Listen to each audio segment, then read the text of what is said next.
आगे। लेकिन उन्होंने ध्यान नहीं दिया। एक लड़की उनकी तरफ ही बढ़ रही थी, जीन्स टॉप पहने, पैरों में हील्स, कमर तक लंबे बाल। वो लड़की बहुत खूबसूरत थी, लेकिन उसके चेहरे पर गुस्सा साफ दिखाई दे रहा था। उसका सारा ध्यान बस आराध्या पर था। कुछ पल में वो उन दोनों के पास जाकर खड़ी हो गई। उसने आराध्या का हाथ ऋषि के हाथ से छुड़ाते हुए उसे खड़ा किया और जोरदार थप्पड़ उसके गाल पर मार दिया। आराध्या पूरी की पूरी कांप उठी। उसने गाल पर हाथ लगाकर नम आंखों से उस लड़की की तरफ देखा। लेकिन ऋषि तभी चिल्लाया, महक, ये क्या बदतमीजी है? तुमने आराध्या पर हाथ क्यों उठाया? वो लड़की यानी महक ने चिल्लाते हुए कहा, तुम कितने दिन से यहाँ आए हुए हो? एक बार भी मुझसे मिलने नहीं आए, और तो और मेरे फ़ोन मैसेज भी इग्नोर कर रहे हो, और बदतमीजी मैं कर रही हूँ। इसी लड़की की वजह से ये सब कर रहे हो ना? मुझसे बात करते हुए तो तुम्हारी आवाज़ तक नहीं निकलती, और इसके साथ देखो कैसे दांत फाड़कर हंस रहे हो। इसे तो मैं छोड़ूंगी नहीं, और उसके बाद तुम्हारा नंबर है। कहते हुए महक आराध्या की तरफ बढ़ी थी। आराध्या डरकर पीछे हो गई। ऋषि उसके सामने खड़ा हो गया। ऋषि गुस्से से चिल्लाकर, अगर तुमने अब आराध्या पर एक उंगली भी उठाई ना महक, तो मैं भूल जाऊंगा कि तुम एक लड़की हो और कभी मैंने तुमसे प्यार भी किया था। उसकी तेज आवाज़ सुनकर महक के साथ साथ आराध्या भी डर गई। वो बिना कुछ बोले अंदर भाग गई। वो एक दो बार लड़खड़ाई, लेकिन उसमें हिम्मत नहीं थी कि एक बार पलटकर भी देख सके। ऋषि ने उसे जाते देख उसके पीछे जाने की कोशिश की, लेकिन महक ने उसका हाथ पकड़ लिया। ऋषि ने उसे घूरते हुए कहा, महक, तुम्हें पता भी है तुमने आज गुस्से में क्या किया है? तुम कभी नहीं बदल सकती ना। तुम्हारे इसी गुस्से और शक की वजह से ही मैं तुमसे दूर हुआ था और रशिया गया था। आज इतने साल बाद वापस आया, लेकिन तुम आज भी वैसे ही हो। तुम कभी मुझे नहीं समझ सकती। कहते हुए ऋषि ने बुरी तरह उसका हाथ झटका और चेहरा ऊपर उठाकर आंखें बंद करके अपने आप को शांत करने लगा। महक नम आंखों से, तुम्हें मेरा गुस्सा दिखाई देता है ऋषि, लेकिन मेरा प्यार क्यों नहीं? सिर्फ तुम्हारे लिए मैंने खुद को बदलने की कोशिश की। तुम दूर गए तो मुझे एहसास हुआ कि मैंने क्या गलती की है। अपने गुस्से को काबू करने के लिए साइकाइट्रिस्ट की हेल्प ली। तुम्हारे लिए रशिया तक गई, एक बार नहीं 4 साल में 5 बार, लेकिन तुमने मुझसे मिलने से ही मना कर दिया।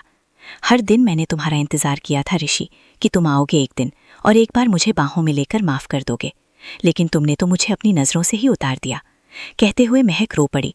कुछ पल बाद उसने अपने आंसू साफ करते हुए कहा, तुम्हें बुरा लगा ना कि मैंने उस लड़की पर हाथ उठाया? उसके लिए मैं माफ़ी मांगती हूँ। सच में मैं ऐसा नहीं करना चाहती थी, लेकिन जो गुस्सा मैंने इतने सालों से दबाने की कोशिश कर रही हूँ, वो फूट पड़ा इतने साल बाद तुम्हें देखकर, वो भी एक लड़की के साथ। और सॉरी, मैं उस लड़की के भी पैर पकड़कर माफ़ी मांग लूंगी।